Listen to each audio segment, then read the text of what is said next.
Video like जरूर कर लीजिए और ऐसे वीडियो लगातार फ्री में पाने के लिए चैनल को तुरंत सब्सक्राइब कर लीजिए और बेल आइकन को जरूर टैप कर लीजिए ताकि आगे भी सारे वीडियो आपको मिलते रहे। यूट्यूब में फॉलो करते हैं तो प्लीज ये वाला फ्री टेलीग्राम चैनल जरूर ज्वाइन कर लीजिएगा। सारे नोटिफिकेशन, सारे अपडेट यहीं पे आते हैं, ध्यान रखिए।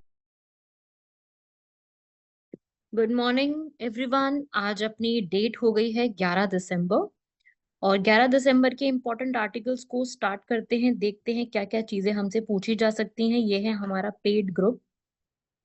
इस ग्रुप को भी आप ज्वाइन करके जो भी इंफॉर्मेशन है, जैसे कई बच्चे पूछते हैं कि मैम हमारी पीपीटी हमको चाहिए, तो पीपीटी के लिए क्या, ये पीडीएफ कैसे मिलेगी, क्या है, तो देखो ये वाला ग्रुप है, इसको ज्वाइन करो। आपको पीडीएफ और सारी चीजें, जो भी चीजें चाहिए वो आपको यहीं से मिल जाएंगी।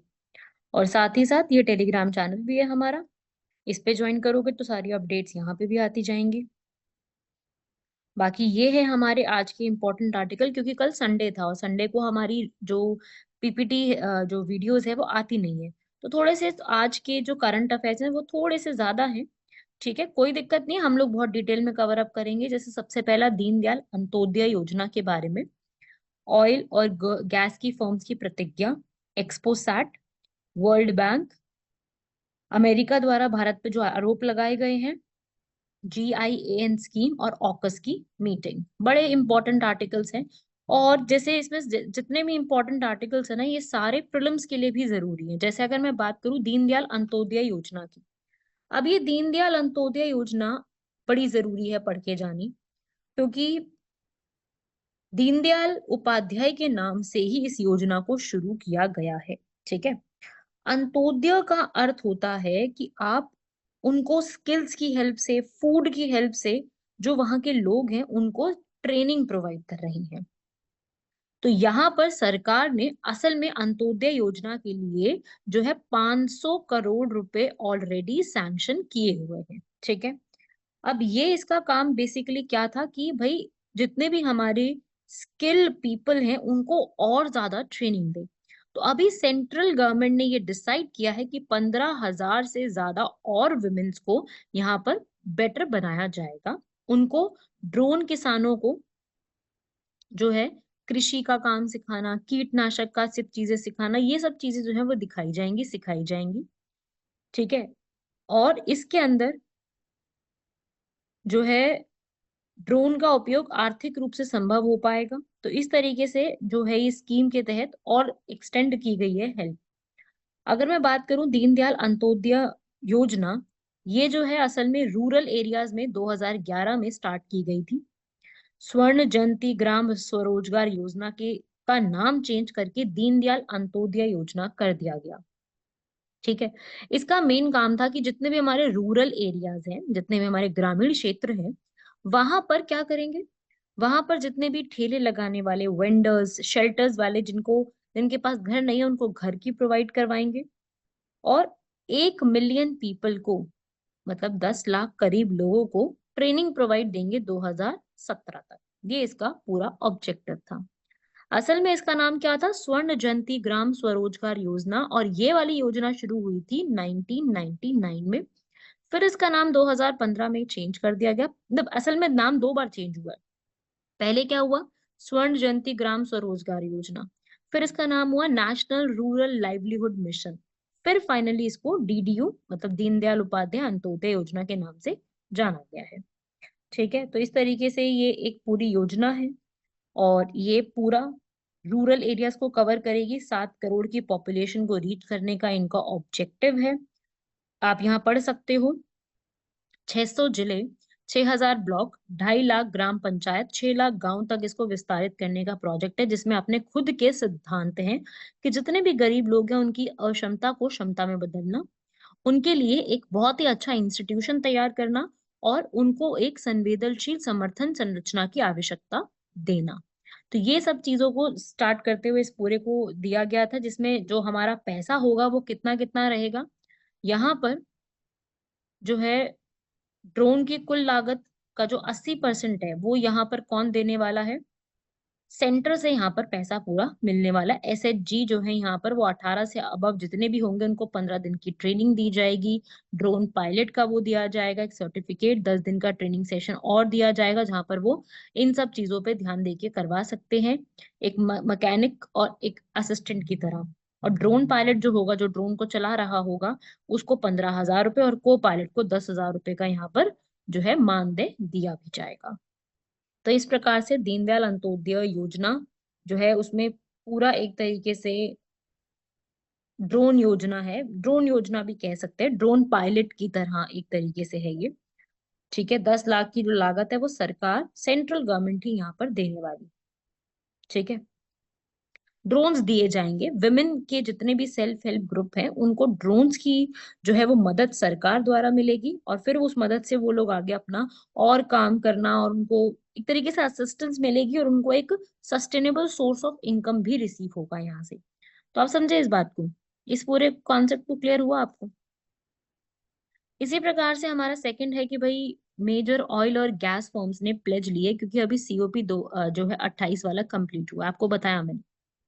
उसमें बहुत सारी कंपनीज ने ये बोला है, गैस की कंपनी, क्योंकि उन्हीं से सबसे ज्यादा जो है एक तरीके से जो निकलती है ना गैस, सबसे ज्यादा वहीं से होती है। तो उन्होंने ये बोला है कि वो 2050 तक आते आते नेट जीरो या कार्बन जो होता है तटस्थ लेकर के आ जाएंगे। नंबर ऑफ गैसेस जो होंगी, ऑयल और गैस की कंपनी वो नेट जीरो लेके आएंगे 2050 तक, और मीथेन लेके आएंगे 2030 तक।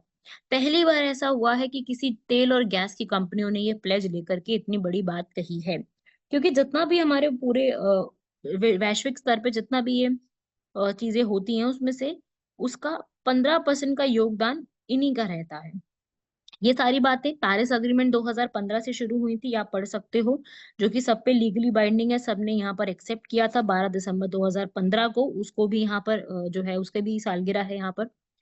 उसके बाद क्योटो क्योटो प्रोटोकॉल को रिप्लेस करके पेरिस अग्रीमेंट आ गया था, जिसमें बोला था कि हम लोगों को अपनी अर्थ का टेम्परेचर 2 डिग्री सेल्सियस से कम नहीं जाने देना है, 1.5 डिग्री सेल्सियस ही रहेगा। ठीक है, इसलिए इसके लिए हर कंट्री ने, याद मेरी बात समझते जाना, इसके लिए हर कंट्री ने निर्धारित अपना योगदान रखा था। इसे हम कहते हैं नेशनली डिटरमाइंड कंट्रीब्यूशन, की हर कंट्री को यहाँ पर पेरिस अग्रीमेंट पे वो कितना काम कर रहे हैं उसके ऊपर एक पूरा रिपोर्ट सबमिट करनी पड़ेगी। इंडिया ने भी इसके ऊपर रिपोर्ट सबमिट करी है। इंडिया ने ग्लासगो में जब COP26 में गए थे, ग्लासगो कहाँ पे हुआ, ग्लासगो का समिट हुआ था, ग्लासगो कहाँ पे, स्कॉटलैंड, स्कॉटलैंड का है, यूरोप। तो वहां पर हम लोगों ने, मतलब मोदी जी ने, हमारे रिप्रेजेंटेटिव, उन्होंने जाकर के हमारे देश को रिप्रेजेंट करते हुए ये बात बोली कि 2070 तक आते आते भारत की तरफ से नेट जीरो हो जाए। तो यार तब तक तो ना तुम रहोगे ना मैं रहूंगी, तो तब तक तो बहुत आगे की बात है, क्या होगा क्या नहीं होगा।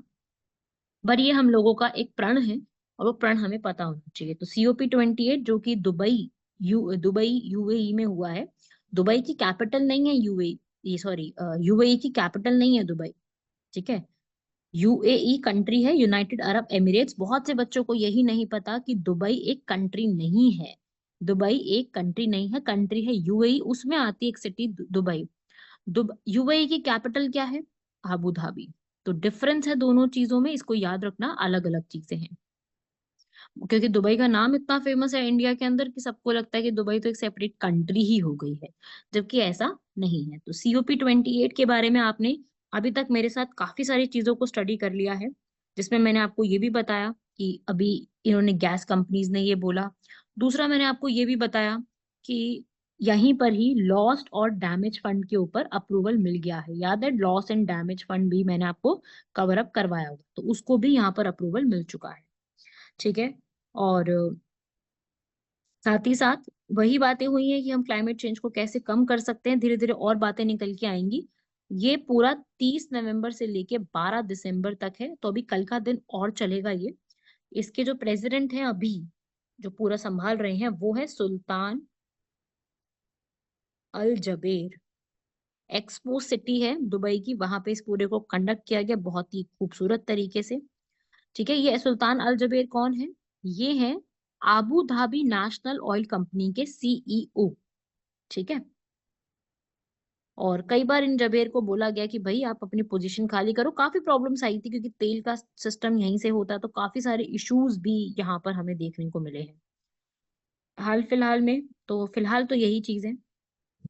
ठीक है, ये इंफॉर्मेशन आपको जो है जितना जितना बताया जा रहा है वो सब लर्न करते चलना है। ठीक है, चलो।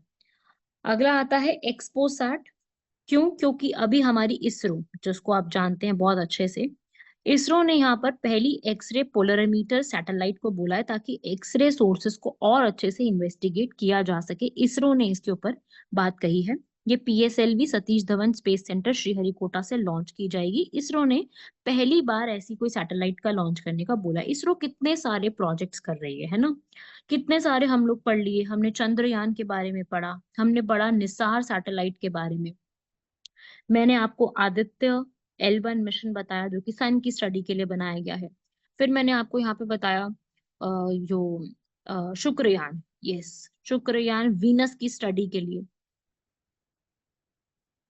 राइट। तो इतने सारे मिशन हैं। तो ऐसे ही इसरो अपना पहला एक्सरे सैटेलाइट भी लॉन्च कर रही है, एक्सपोसैट के नाम से। एक्स का मतलब एक्सरे हो गया, पीओ का मतलब पोलरीमीटर, और एसएटी का मतलब सैटेलाइट पीएसएलवी की सहायता से लॉन्च किया जा रहा।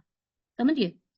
एक्सपोसैट दिसंबर 2023 में जो है वो लॉन्च होगी अभी, कॉस्मिक एक्सरेज की स्टडी के लिए पॉलिक्स और एक्सपेक्ट के साथ मिलके। ब्लैक होल्स, पल्सर्स, इन सबको स्टडी करेगी ये स्पेस में जाकर के। ठीक है। तो मिशन ये पूरा एक तरीके से प्रोवाइड करेगा, लो अर्थ ऑर्बिट से होते हुए सिंक्रोनस ऑर्बिट में जाके 650 किलोमीटर अर्थ की सरफेस से ऊपर जाके ये पूरा स्टडी करेगा। एक्सपोसैट ब्राइट एक्सरे सोर्सेस कहाँ से आते हैं ये पूरा बताएगा। तो मेन ऑब्जेक्टिव इसका क्या हुआ? एक्सरे की चीजों को स्टडी करना, एनर्जी रेंज के साथ मिलते हुए कॉस्मिक स्टडीज के साथ। 5 साल तक ये मिशन पूरा चलेगा। अभी हाल फिलहाल में कंप्लीट नहीं होगा, 5 साल इसमें कभी और करीब करीब और लगेंगे, राइट। तो अभी तो हमारे जो इसरो है कितना ज्यादा न्यूज में चल रहा है, कितनी कितनी छोटी छोटी चीजों के लिए, छोटी छोटी भी नहीं, मैं खैर इसरो छोटे काम तो नहीं करता, काफी बड़े बड़ी चीजों के लिए अच्छा खासा चल रही हैं चीजें, है ना। तो अपने को भी ये सारी बातें, छोटी छोटी सी चीजें हैं, हमें पता होना चाहिए पेलोड कौन सा है, क्या स्टडी करना है, कब लॉन्च हो रही है। तो जितना भी मैंने आपको अभी एक्सपोसैट के बारे में बताया है, इसके अलावा अभी और कोई भी हमारे पास इंफॉर्मेशन नहीं है। ये सारा मैंने वेबसाइट से ही लिया है इसरो की। अभी फिलहाल यही पूरी स्टडी में आया है। ठीक है। ये पूरा एस्ट्रोनॉमिकल सोर्सेस पड़ेगा कि कहाँ पर जो है न्यूट्रॉन, ब्लैक होल्स किस तरीके से ये चल रहा है। ठीक है। और अभी अभी कौन कौन से मिशन हैं जो अभी चल रहे हैं इसरो के? आदित्य L1, चंद्रयान 3 चली रहा है, शुक्रयान, गगनयान, निसार। ठीक है। तो याद कर लीजिए, याद कर लेंगे सभी लोग इस चीज को। तो ये प्रीलिम्स के लिए बेहद जरूरी था। ऐसे ही अपना अगला आर्टिकल है वर्ल्ड बैंक के डॉक्यूमेंट्स को रिकॉल करने का समय है, प्रत्याहन करने का।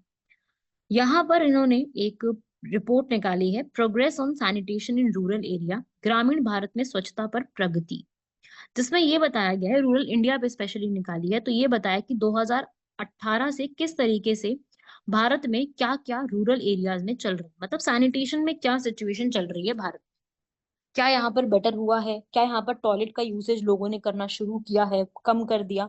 तो ये देखा गया कि एससी के लोग जो हैं वो काफी कम अभी भी टॉयलेट का यूज करते हैं। बीच में बहुत बड़ा अभियान चला था ना, स्वच्छता अभियान, याद है सभी लोगों को?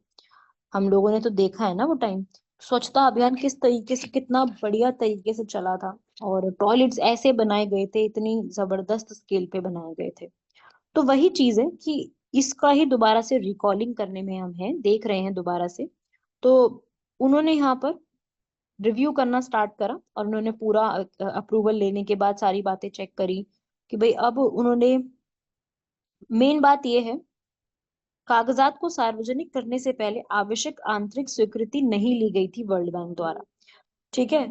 कोई नहीं, पर बेसिक बात है कि ये क्या है सिस्टम, उन्होंने असल में कागजात कौन कौन से निकाले हैं। व्हाट लाइज बीनिथ, क्या है अंदर की बात, इंडिया का ground water quality monitoring system, और दूसरा उन्होंने यहाँ पर बताया कि स्वच्छ भारत मिशन का किस प्रकार से अनुभव रहा है। तो ये डेटा उन्होंने सारा जो भी लिया है वो हमारे बहुत सारे सर्वेस के तहत लिया है, हमारी जो बड़ी बड़ी जो सर्वे सैंपल रिपोर्ट्स हैं वहां से लिया है। उन्होंने ये बताया कि भाई 2019 तक स्वच्छ भारत मिशन को शुरुआत किया गया था, कि 2014 में शुरू हुआ था, कि 2019 तक हम लोग जो है क्या करेंगे, खुले में शौच करने की जो प्रथा है ना उसको समाप्त कर देंगे। और इसी तरीके से ये पूरे वर्ल्ड का सबसे बड़ा एक ऐसा बन जाएगा, मतलब जहां पर इस तरीके की चीजों को स्टॉप किया गया, मतलब पूरे वर्ल्ड का सबसे बड़ा एक ऐसा अचीवमेंट हासिल कर लेगा, और सही बात है, ठीक है, ये उल्लेखनीय भी है। लेकिन फिर भी कई लोग ऐसे हैं जो आज भी खुले में शौच को प्रेफरेंस देते हैं, क्योंकि आज, उस समय तक तो 2019 तक तो काफी अच्छी इंप्रूवमेंट होगी, लेकिन अभी फिर प्रॉब्लम वापस आनी शुरू हो गई। इस रिपोर्ट ने ये बताया कि वापस से SC ST के जो पीपल हैं वो टॉयलेट छोड़ के वापस से ही खुले में शौच करने की जो प्रथा है उसको फिर से स्टार्ट कर दिए हैं। तो वही चीज वापस से शुरू हो रही है, ऐसा इन्होंने बोला है। समझ गए भाई सभी लोग? ऐसा ही हमारा एक और अगला आर्टिकल है। हालिया समाचार ये पता चला है कि भारत का एक नागरिक है जो अमेरिका में रहता है, वहां पर उन्होंने एक वहां के नेता की हत्या की साजिश में, वहां पर जो है भारत पे इल्जाम लगाया गया है कि वो जो व्यक्ति है वो भारत की तरफ से भेजा गया है, और USA इन सबको बहुत गंभीरता से ले रहा है, और उनको ये है कि भाई आपका जो ये पूरा है, भारत को कटघरे में लेके आओ इस चीज को लेके, ऐसा उन्होंने बोला है। तो ये एलिगेशंस लगाए गए हैं कि अगर मान लो ये एलिगेशंस सही प्रूव हो जाते हैं तो इंडिया और USA के रिलेशंस पहली बात तो खराब होंगे, और जो दोषी है उसको कम से कम 20 साल की यहाँ पर सजा होगी। ठीक है, तो बेसिकली बात ये है, अगर मैं बड़े बड़े उस पर बात करूं, तो अगर ऐसा है कुछ भी, तो इस हिसाब से इंडिया जो है वो, इंडिया और US के रिलेशंस में काफी ज्यादा प्रॉब्लम जो है क्रिएट हो सकती है इस इंसिडेंट की वजह से। ठीक है, तो इंडिया USA का जो पूरा ये एस्पेक्ट चल रहा है, ये ऐसा नहीं कि पहली बार कुछ हुआ है। अभी वो याद है, एक कनाडा ने भी इंडिया पे इल्जाम लगाया था कि उन्होंने हमारे सिख के नेता की यहाँ पर हत्या करवाने में इंडिया का पूरा साजिश है। तो वही बात है कि एलिगेशंस काफी सारे दोनों, मतलब दूसरी तरफ से यहाँ पे लगाए गए हैं। एक आइडेंटिफाइड इंडियन गवर्नमेंट एम्प्लॉयज है, ऐसा बोला गया। ठीक है, तो ये न्यूज काफी ज्यादा अब जो है वो बढ़ती जा रही है। खालिस्तानी वाली बात नहीं है, ये अलग है।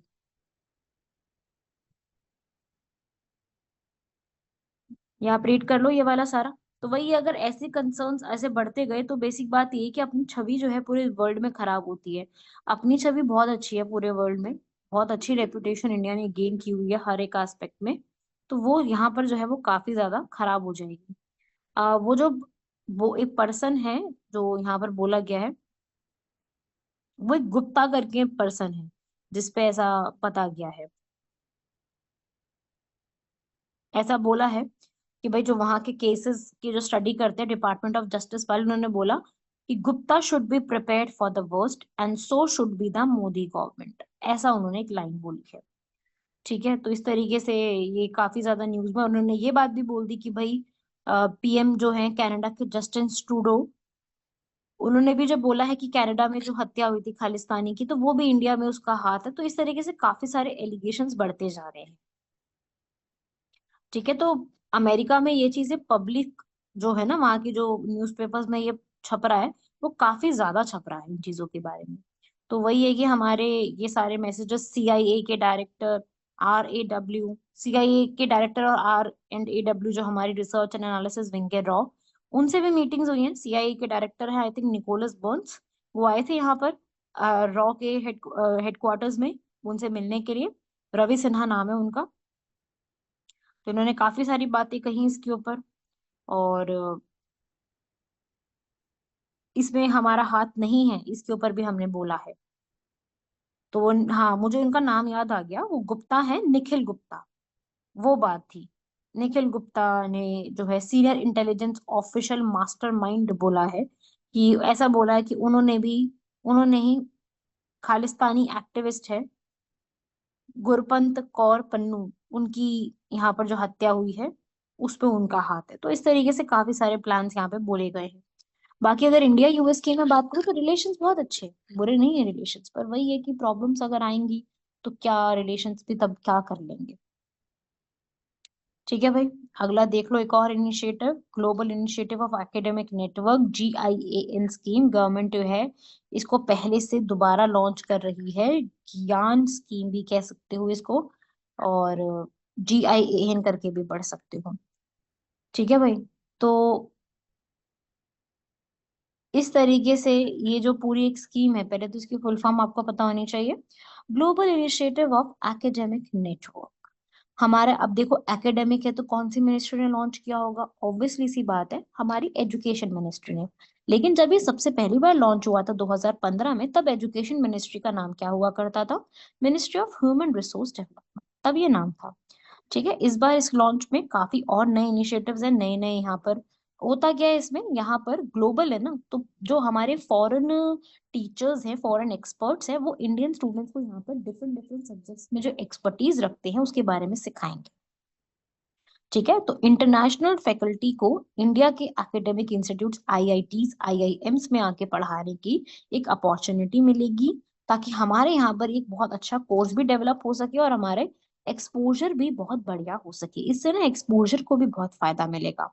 एक्सपोजर से मेरा अर्थ है कि एक हमें और बेटर एक देखने को मिलता है ना।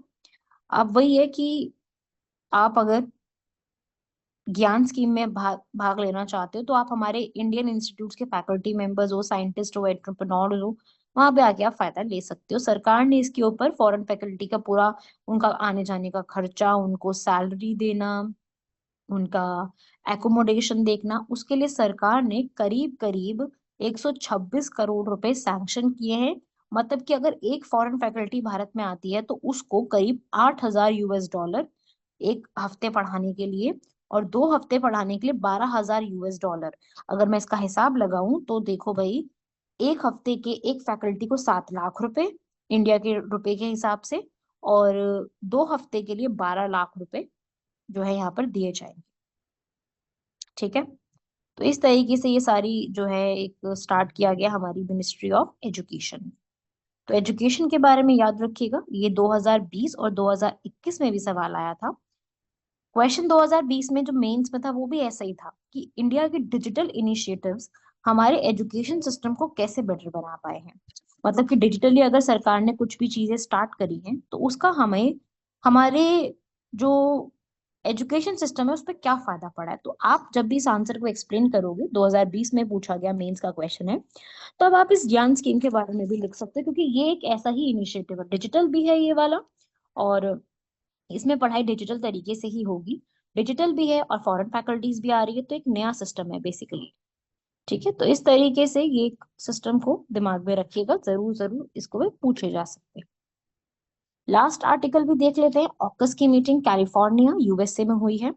ठीक है, जो भी USA, ऑकस में कौन कौन से लोग हैं? ए फॉर क्या है? ऑस्ट्रेलिया, UK और US। ये तीनों कंट्रीज के मिलिट्री लीडर्स कैलिफोर्निया में आए हैं, ताकि वो लोग और ज्यादा AI, quantum computing, advance technology, deep space radar, इन सब के बारे में स्टडी कर सके। इनका मेन काम क्या है कि चाइना को काउंटर करना है, तीनों कंट्रीज को। तो इन्होंने यहाँ पर deep space advance radar capability program को लॉन्च किया है, और आगे मतलब ये 2030 तक आते आते 35,000 किलोमीटर की स्पेस ऑब्जर्वेटरीज यहाँ पे लगाएंगे। ये तीनों कंट्रीज ने डिसाइड किया। इसमें इंडिया पार्टिसिपेंट नहीं है। ऑकस एक अलायंस है, 2021 में शुरू हुआ था। जब ये शुरू हुआ था तो बड़ी हाई तौबा मची थी कि ऑस्ट्रेलिया ने ज्वाइन कर लिया, ऐसे वैसे बहुत हुआ था ये चीजें। तो वही है कि इसमें डिफेंस टेक्नोलॉजी, क्लाइमेट चेंज के ऊपर काफी मिलिट्री के हिसाब से नई चीजों को किया जाएगा। ठीक है, इसका मेन काम ही ये है कि भाई मेन ऑब्जेक्टिव क्या है? जैसे अपन लोग ने क्वाड बनवाया, क्वाड का मेन ऑब्जेक्टिव क्या था? चाइना को काउंटर करते चलना। क्वाड में भी 4 कंट्रीज हैं, चारों चाइना की राइवल कंट्रीज कह सकते हैं। तो ऑकस का भी यही ऑब्जेक्टिव है कि चाइना के जितने भी अग्रेसिव एक्शन है इंडो पैसिफिक में, आसियान में, उसको काउंटर करते हुए ऑकस भी यहाँ पर क्वाड की तरह काम करेगा और चैलेंजेस को देखते हुए बढ़ेगा। तो उनकी अभी मीटिंग हुई है कैलिफोर्निया USA में, इसको बात को याद रखिएगा। तो ऑकस से यही सवाल बनते हैं। ऑकस अपने आप में एक जो टॉपिक है वो इसी तरीके से पढ़ने लायक है, और इसमें डिटेल में नहीं जाना आपको, बस इतना ही पढ़ना है। 15 सितंबर 2021 को बना था, जिसमें cyber mechanism, quantum technology, hypersonic, supersonic, artificial intelligence, सबके ऊपर बात की जाएगी। ये एक तरीके से जो है 5 आइज से अलग है। 5 आइज की जो ग्रुपिंग थी उसमें न्यूजीलैंड और कनाडा भी था। ऑकस में सिर्फ 3 कंट्रीज है, इसमें 2 कंट्रीज और जोड़ दो, न्यूजीलैंड और कनाडा तो आपका फाइव आइज वाला जो सिस्टम था वो बन जाएगा, तो वो नहीं है इसमें, ये अलग है। ठीक है भाई, याद हुआ।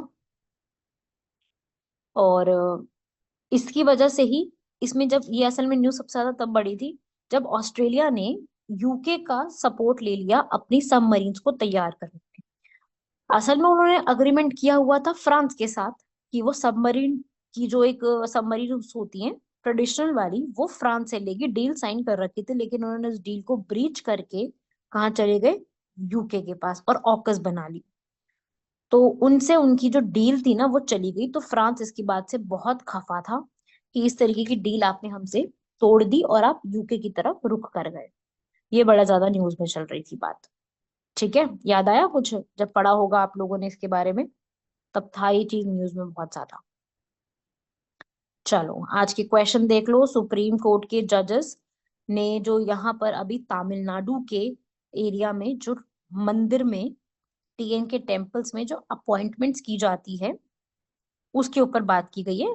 प्रीस्ट लोगों की, जो हमारे प्रीस्ट का मतलब क्या होता है, हमारे पुजारी। तो पुजारी की अपॉइंटमेंट्स में उससे जुड़ा हुआ है यहाँ पर ये पूरा एक क्वेश्चन है। तो पहली बात तो आपको तमिलनाडु के टेम्पल्स में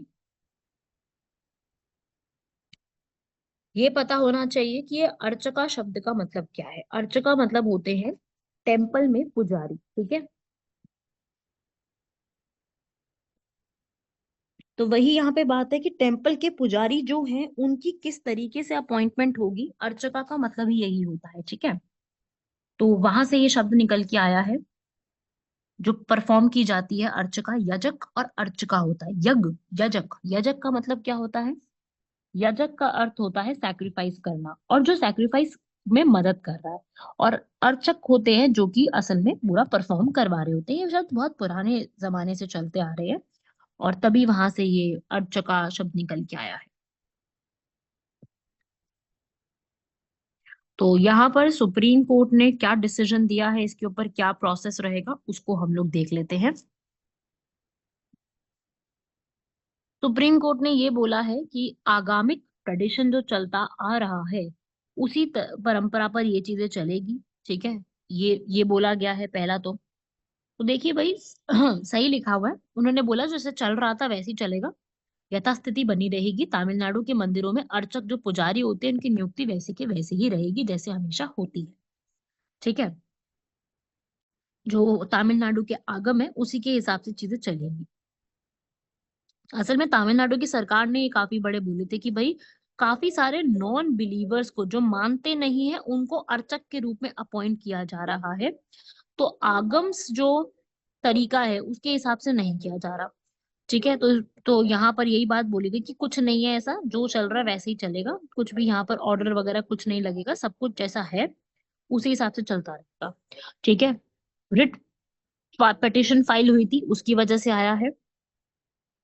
ठीक है, ऐसा नहीं है कि ये ओल्डर पर्सन्स के ऊपर किया गया, नहीं, ये असल में ये नॉन बिलीवर्स के ऊपर बात की गई थी। ठीक है, अपॉइंटमेंट को सेक्युलर रखेंगे, उन्होंने सीधा बोला है अपॉइंटमेंट सेक्युलर रहेगी। ऐसा नहीं कि हम उसमें सेक्युलरिज्म को देखेंगे या कुछ वैसा देखेंगे कुछ भी। उसके लिए हम इंटरव्यू कमेटी बनाएंगे हर टेम्पल के लिए। ठीक है, जो भी यहाँ पर एप्लीकेशन आएगी उसके हिसाब से कैंडिडेट्स को इंटरव्यू करा जाएगा और अर्चक के रूप में अपॉइंट किया जाएगा। और जितने भी ये इंटरव्यू होगा जैसे यूपीएससी में भी होता है, ऐसे इंटरव्यू जो है वो बहुत ही वहां के जो भट्टाचार्य हैं, आगम एक्सपर्ट हैं, उनसे यहाँ पे किया जाएगा। और सिलेक्शन के अंदर कभी भी कोई कॉम्प्रोमाइज नहीं होगा, कुछ भी नहीं होगा। और आगम के अंदर जो जिसके हिसाब से ये चलता है, आगम रिचुअल्स परंपरा के हिसाब से कोई एज क्वालिफिकेशन नहीं लिखा गया है। ठीक है, तो यहाँ पर ये पूरे तरीके से जो है वो लागू किया जाएगा। ठीक है, अगला question very very important line के ऊपर है। ये रेलवे लाइन भी आपको बिल्कुल पता होनी चाहिए। रेलवे लाइन फुजहू से लेकर के ज्यामीन तक जा रही है। ठीक है भाई, हाई स्पीड ट्रेन यहाँ से चलाने की बात हो रही है। 277 किलोमीटर का एरिया है, फुजहू जियामिन चाइना में दोनों लोकेटेड है। ये रेलवे जो है 277 किलोमीटर को कवर करते हुए चाइना के फुजहू, जियामिन, जोंगबू, फुजियान एरिया को क्रॉस करते हुए जाएगी, 9 स्टेशन के बीच में रुकते हुए। बहुत ही बढ़िया स्पीड से ये चलने वाली है।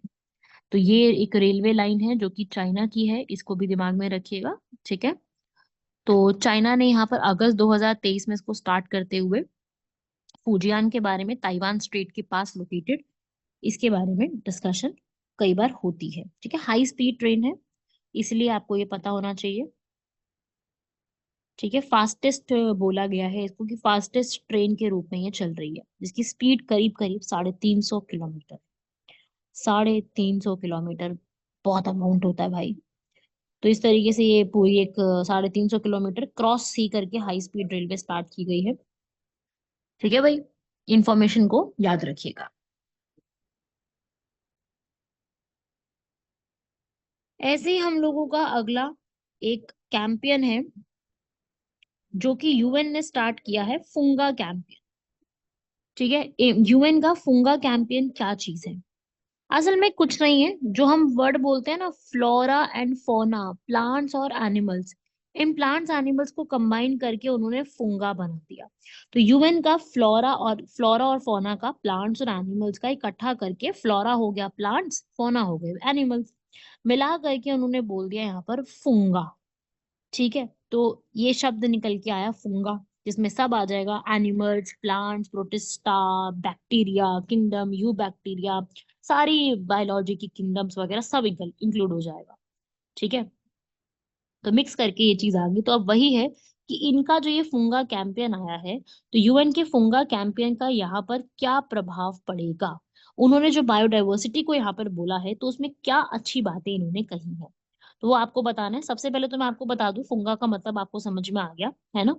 तो कि भाई जो है, फंगी फंगा सबको इकट्ठा करके एक नया रोल प्ले करना, और ये भी बताना कि किस तरीके से हम लोग यहाँ पर एक तरीके से बेटर अंडरस्टैंडिंग रख सकते हैं। आईयूसीएन ने भी यहाँ पर काफी ज्यादा सपोर्ट किया है इस पूरे इनिशिएटिव में। और ये भी बोला है कि नेचुरल वर्ल्ड में हमारी बायोडाइवर्सिटी का क्या रोल रहेगा, क्या इससे फायदा होता है, वो सब इन्होंने बताया है। ठीक है। तो फ्लोरा एंड फौना की जगह काफी बड़ा ये शब्द निकल के आया था। ठीक है। उन्होंने ये बोला यूएन ने कि भाई अर्थ पे जो फंगाई है, एल्गे है, यीस्ट है, मशरूम है, इनके बिना जीवन संभव नहीं है। ये डिकम्पोजिशन में बहुत हेल्प करते हैं, इनके बिना नहीं है बिल्कुल यहाँ पर। तो यही बात इन्होंने बोलते हुए फंगी को बहुत फोकस करते हुए, क्योंकि फंगी फंगा मिलता है ना शब्द, वो बहुत ज्यादा बोला है इन्होंने।